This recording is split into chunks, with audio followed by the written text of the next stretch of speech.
Now, one of the challenges of development in Nigeria is getting people to key into and support government's policies and plans. Now, two options are open to government everywhere. That is, either to use persuasion or compulsion. Now, the Edo state government is toeing the path of the latter.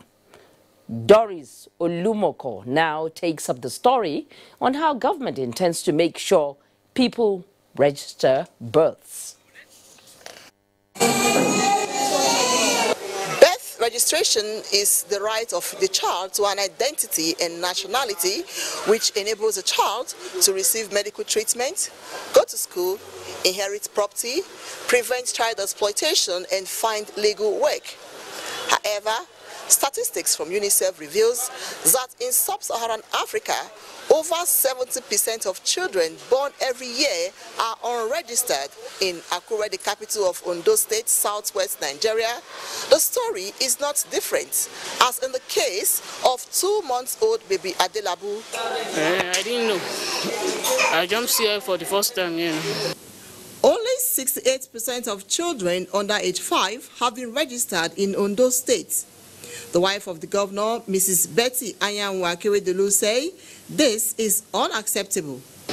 No more will our children be without an identity. No more will our children lack access to social infrastructures.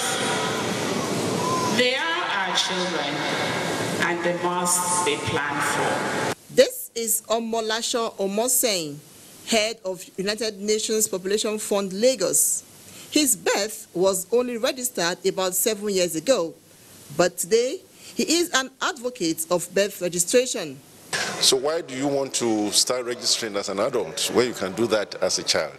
That's why this Ondo Reconnection birth registration is a very, very useful and important program, which I will encourage everybody to make sure that their children are registered. To this end, Ondo State government has rolled out a raft of executive orders to ensure the visibility of missed children. The only other way we can get them properly registered is for us to put in place some form of checks, and the only way is make it compulsory. That's the language we understand in this country. That, okay, for my child to go to school, he must have a birth registration certificate. Everybody will sit up. The accelerated birth registration campaign is reaching down to the grassroots with the involvement of wives of traditional rulers. In Akure, Doris Olumoko, NTA News. Well, I only hope state governments borrow from the Ondo experience.